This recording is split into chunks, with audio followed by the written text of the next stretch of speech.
Hello everyone, welcome back to another video. My name's Jared Beckwith. I'm an EEG technologist, and in today's video, I wanted to talk about a question that is debatable. Should you head wrap your patients who are on long-term EEG monitoring? So if you're unfamiliar, some patients require long-term, more than 24-hour monitoring of their brain waves, which is what an EEG is. Just little electrodes that stick on the patient's scalp and record their brain waves. Now, in the long-term monitoring cases, these are actually glued down with a piece of gauze with a special glue called collodion.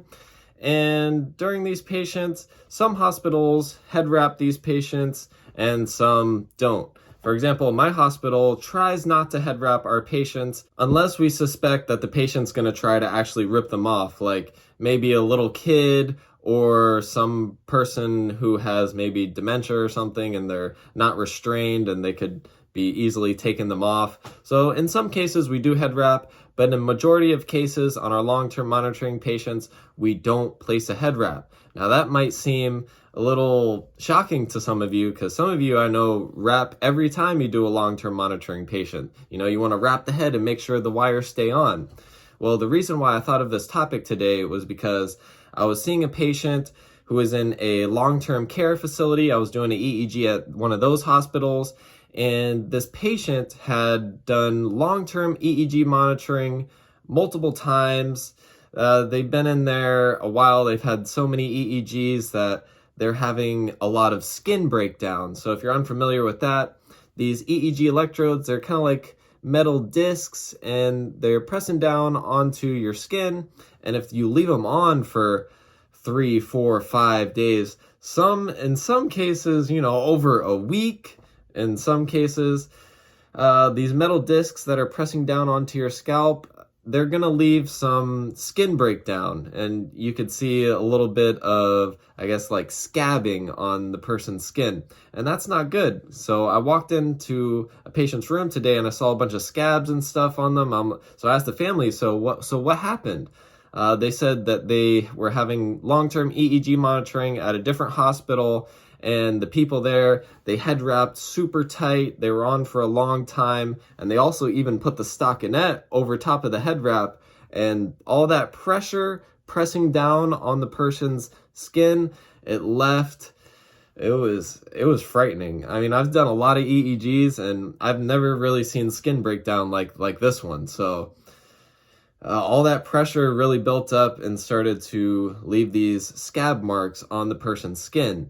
So that's why I think at our hospital, we try not to head wrap our patients, especially if we know they're not going to be trying to rip them off. If we know that they're probably just going to be laying there, there's no point in wrapping super, super tight.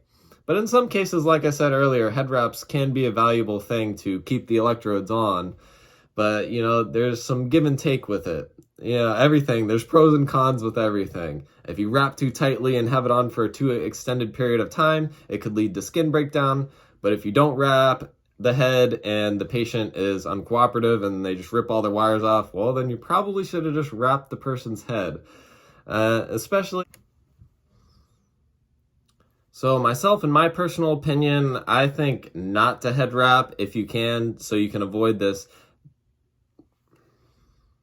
So in my opinion, I try to avoid wrapping my patients' heads as much as possible, unless it's necessary, like one of the cases that I mentioned earlier, so I can reduce the amount of skin breakdown, because you don't want to be hurting your patients. The EEG is supposed to help your patient. You don't want to leave a bunch of scars and scabs on your patient after you're done monitoring. That's the opposite of what you want to do in healthcare. So another thing that I learned to help decrease skin breakdown, at least on FP1 and FP2, the ones on the forehead.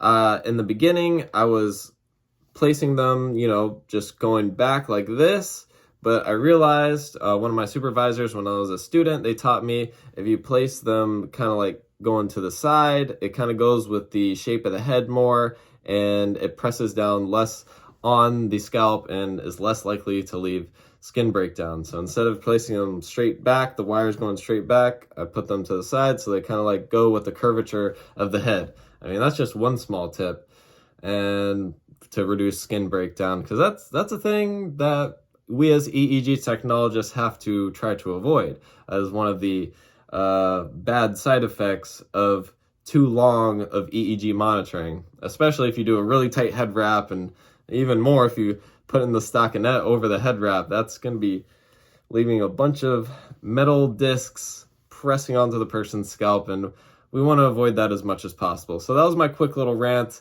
I just got home, guys. I knew I had to make this video, so I just shut on the camera and wanted to talk to you guys since it was fresh on my mind, since I just seen a patient with skin breakdown. So what are you guys' tips to avoid skin breakdown? Leave it in the comments. Do you think you should head wrap? Do you guys head wrap all your patients? Because I used to head wrap all my patients, but now I've kind of changed now that I've learned more about skin breakdown. It really depends on the situation. I think that's the real answer. It really depends. And as you get experience as an EEG tech, you'll know what to do in each situation. So if you're a student just watching this, maybe this will teach you a few things. I hope so. That's my goal with these videos. But thank you all for watching. Let me know your opinion in the comments down below. Make sure you hit the like button. I love you all. You guys are my EEG friends. I'll see you all on the next video.